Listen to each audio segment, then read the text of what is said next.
करेंगे तो 60 plus 30 90, 90 plus 9 99 आ जाएगा, ठीक है ना। और आप इसको जब सोल्व कीजिए तो यहाँ से आ जाएगा 198। So this is our required answer of this question, ठीक है। तो ये हो जाएगा हमारा आंसर ऑफ दिस क्वेश्चन 198। तो हमारा फाइनल आंसर जो हो जाएगा इस क्वेश्चन का √2 + 1 raised to the power 6 + √2 - 1 raised to the power 6, इसका जो आंसर आएगा क्या आ जाएगा 198। देखिए कितना आसानी से हम लोग इस बाइनोमियल थ्योरम के हेल्प से हम लोग कर पा रहे हैं, ठीक है ना। एक और सा क्वेश्चन देखते हैं, इसी टाइप का क्वेश्चन एक और देखते हैं, लेकिन है थोड़ा सा हटके। देखिएगा, find the value of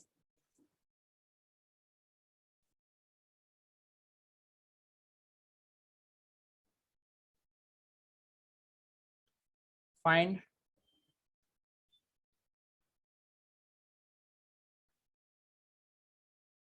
the value of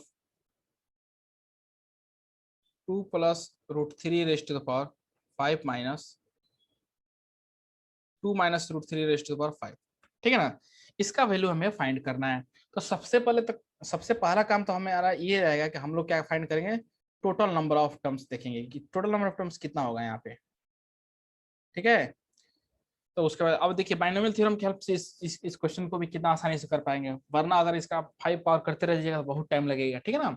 तो total number of terms total number of terms क्या हो जाएगा 5 + 1 यानी 6 हो जाएगा, ठीक है ना। n+1 होता है ना, तो यहाँ पे हो जाएगा 6। अब अगर आप ध्यान दीजिएगा तो ये जो भाई साहब है ये क्या हो जाएगा a+b हो जाएगा। अगर इसको ध्यान देंगे तो क्या है a+b है, ठीक है ना, माइनस ये क्या है a-b है। अगर इसको सिंप्लीफाई कीजिएगा ना तो क्या आ जाएगा a+b - b, ये आ जाएगा आपको 2b आ जाएगा, ठीक है ना। a कैंसिल हो जाएगा तो 2b मैं यहाँ पे लिख रहा हूँ, ठीक है ना। Now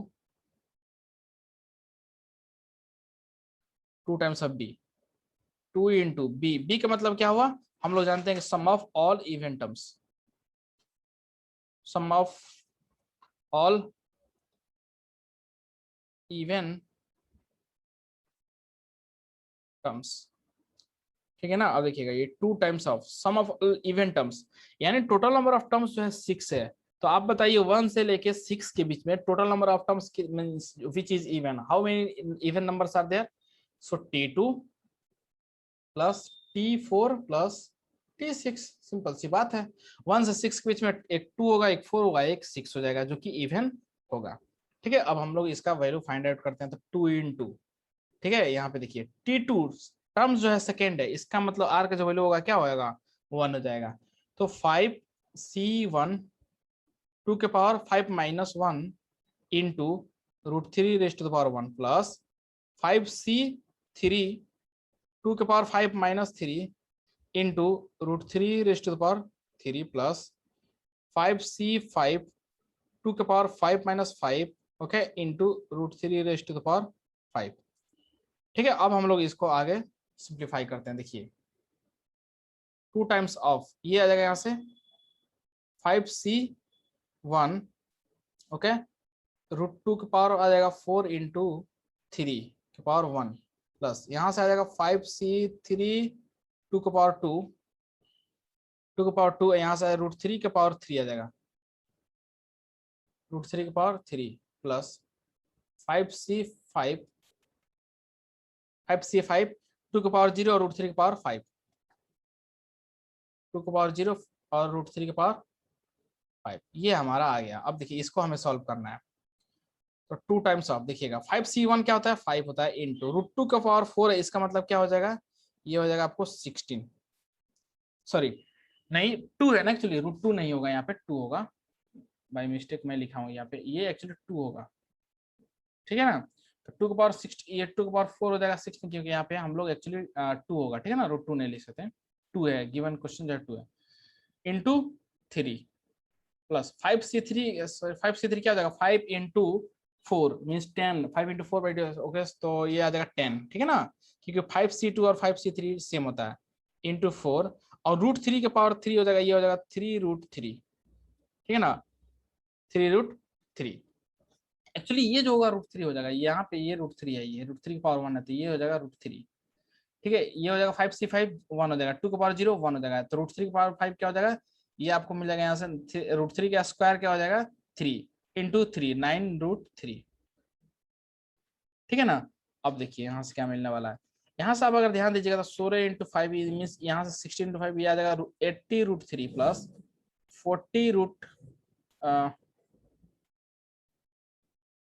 14 120,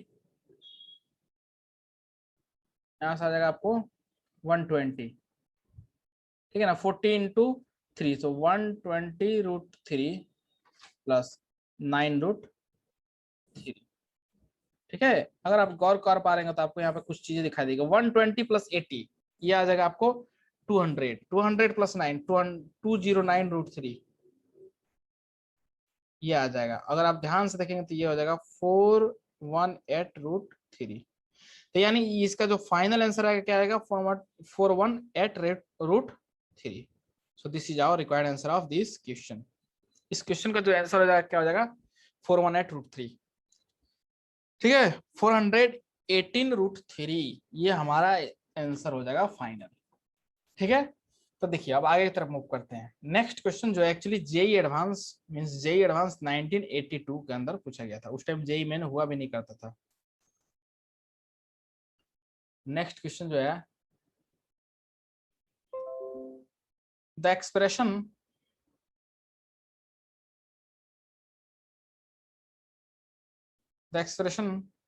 x plus square root of x³ - 1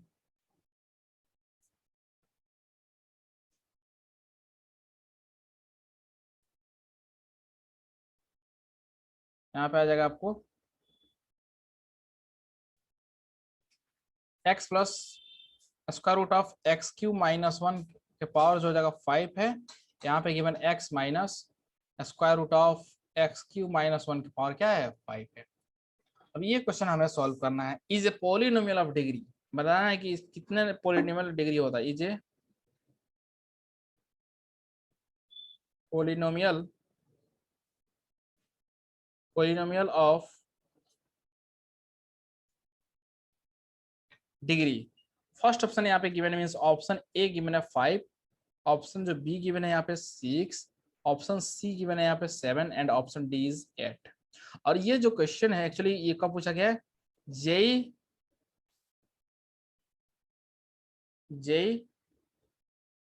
1992 JEE 1992 का क्वेश्चन है, ठीक है ना। अब चलिए इस क्वेश्चन को देखते हैं कि इसका इस टाइप के क्वेश्चन को क्या अप्रोच रहेगा, ठीक है। अब समझने की कोशिश कीजिएगा। बोला है कि the expression this is a polynomial of degree, बताना है कि कितने पॉलिनोमियल ऑफ डिग्री है मींस इसका डिग्री क्या होगा, ठीक है। तो सबसे पहले हम तो ऑलरेडी आपको बता चुके हैं कि क्या फाइंड करना है। सबसे पहले हमें फाइंड करना है total number of terms, total number of terms. Total number of terms कितना हो जाएगा n+1 यानी 5 + 1 यानी 6 हो जाएगा, 6 हो गया, ठीक है ना। अब हमें क्या करना, अगर आप ध्यान से देख पा रहे होंगे, अगर आप ध्यान से देख पा रहे होंगे तो आपको कुछ यहाँ पे दिखाई देगा कि ये जो भाई साहब है ये है a + b है, ठीक है ना, प्लस ये क्या है ये वाला a - b है। अगर इन दोनों को सॉल्व कीजिएगा तो क्या आ जाएगा 2a आ जाएगा, ठीक है ना। तो मैं यहाँ पे लिखूंगा 2a, क्योंकि एक्सप्रेशन देख के समझ में आ रहा है ना, एक तो a है एक b है, तो दोनों के बीच में प्लस है तो a + b आ जाएगा। और पावर से तो कुछ होने वाला नहीं है क्योंकि हमारा जो एक्सपेंशन था a + x⁻n था, तो हम लोग लिखते थे a + b। तो पावर कुछ भी हो हम लोग तो सबसे पहले इस टाइप के क्वेश्चंस को ऐसे ही सॉल्व करेंगे, ठीक है ना। अब देखिए now 2 of a, 2 times of a का मतलब क्या हुआ sum of all odd terms, ठीक है ना। अब देखिए 2 times of sum of all odd terms का मतलब क्या हुआ सम ऑफ यानी 5c0, सबसे पहले लिखेंगे t1 plus t3 plus t5, यही तो होगा 3 टर्म्स होगा ना, t1 plus t3 plus t5, क्योंकि टोटल नंबर ऑफ टर्म्स जो है 6 है। तो 1 से 6 के बीच में आप ऑड नंबर बताइए, तो एक फर्स्ट हो जाएगा, एक थर्ड, एक फिफ्थ हो जाएगा। अब हम लोग क्या करेंगे यहाँ पे 2 इंटू t1 का मतलब क्या हुआ r जो वो होगा क्या हो जाएगा 0 हो जाएगा यानी 5c0, ठीक है। और x का पावर कितना हो जाएगा 5, क्योंकि ये वाला जो है यहाँ पे क्या है x प्लस ये है, इसका पहले x का पावर क्या हो जाएगा 5 माइनस जीरो, और रूट एक्स का ये भी लिख देता हूँ, x पावर 5 माइनस जीरो, यहाँ पे आ जाएगा रूट एक्स क्यूब माइनस 1 की पावर क्या हो जाएगा 0। नेक्स्ट देखिएगा 5c2, x का पावर क्या हो जाएगा 5 माइनस टू, 5 माइनस टू, यहाँ पे आ जाएगा cube root of x cube minus 1 का जो हो जाएगा क्या हो जाएगा स्क्वायर, ठीक है ना। नेक्स्ट देखिएगा, नेक्स्ट हो जाएगा t1 हो गया, t3 हो गया, और t5 मीन्स टर्म 5 है, इसका मतलब r का जो वैल्यू हो जाएगा 4 हो जाएगा। तो मैं यहाँ पे लिख रहा हूँ, मैं यहाँ पे क्या कर रहा हूँ, लिख रहा हूँ इसको। तो 5c r का वैल्यू क्या हो जाएगा 4, ओके, x का पावर क्या हो जाएगा 5 माइनस 4 इंटू ये under root x cube minus 1 का पावर क्या हो जाएगा 4, ये हो गया। अब हम लोग इसको आगे सिंप्लीफाई करते हैं। देखिए 2 इंटू 5c0 तो जानते हैं 1 होता है, x का पावर 5 माइनस 0 मीन्स x का पावर 5 हो जाएगा, ठीक है ना, और ये इसका पावर 0 होगा यानी 1 हो जाएगा, प्लस 5c2 का जो वैल्यू होता है वो क्या होता है 5 इंटू 4/2 यानी 10, ठीक है ना, 10 इंटू एक्स का पावर क्या 5 माइनस 2 यानी 3, ओके। और ये जो हो जाएगा क्या हो जाएगा root under x cube minus 1 का होल स्क्वायर क्या हो जाएगा एक्स क्यूब माइनस 1, ये आ जाएगा, ठीक है ना, प्लस 5c4 का जो वैल्यू होगा 5 हो जाएगा, और x का पावर 5 माइनस 4 यानी x, ओके। यहाँ पे क्या आ जाएगा एक्स क्यूब माइनस 1 क्या हो जाएगा एक्स क्यूब माइनस 1 का होल स्क्वायर, ठीक है ना। अब देखिए यहाँ से 2 इंटू एक्स का पावर क्या आ जाएगा 5, एक्स का पावर 5 प्लस यहाँ से आ जाएगा आपको 10 इंटू एक्स क्यूब इंटू यहाँ पे आ जाएगा एक्स क्यूब माइनस 1, ठीक है। अगर आप ध्यान दे पा रहे होंगे तो यहाँ पे जो x का पावर क्या आ जाएगा, यहाँ पे ये वाला मैं लिख भी देता हूँ यहाँ पे 5x, ठीक है ना। यहाँ पे जो आ जाएगा x का power 6 plus 1 minus x minus 2 into x cube,